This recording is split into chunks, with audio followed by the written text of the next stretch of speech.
কারোর দোষ আছে সত্য, সেটা তার পেছনে বললে তাকে বলা হয় গীবত।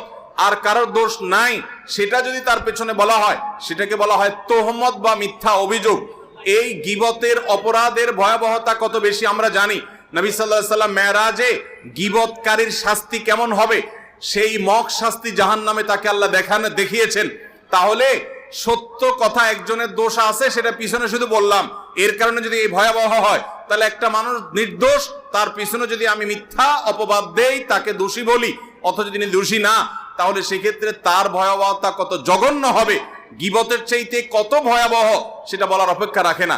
আল্লাহ তাআলা কোরআনে কারীমে এই জাতীয় কাজ যারা করে তাদের সম্পর্কে বলেছেন, তাহসাবুনাহু হাইয়িনা, তোমরা কারোর চরিত্র নিয়ে প্রশ্ন তোলো, মিথ্যা কথা বলো, এটাকে তোমরা হালকা জিনিস মনে করো, ওয়া হুয়া ইনদাল্লাহি আযীম, অথচ এটা আল্লাহর কাছে অনেক বড় অপরাধ।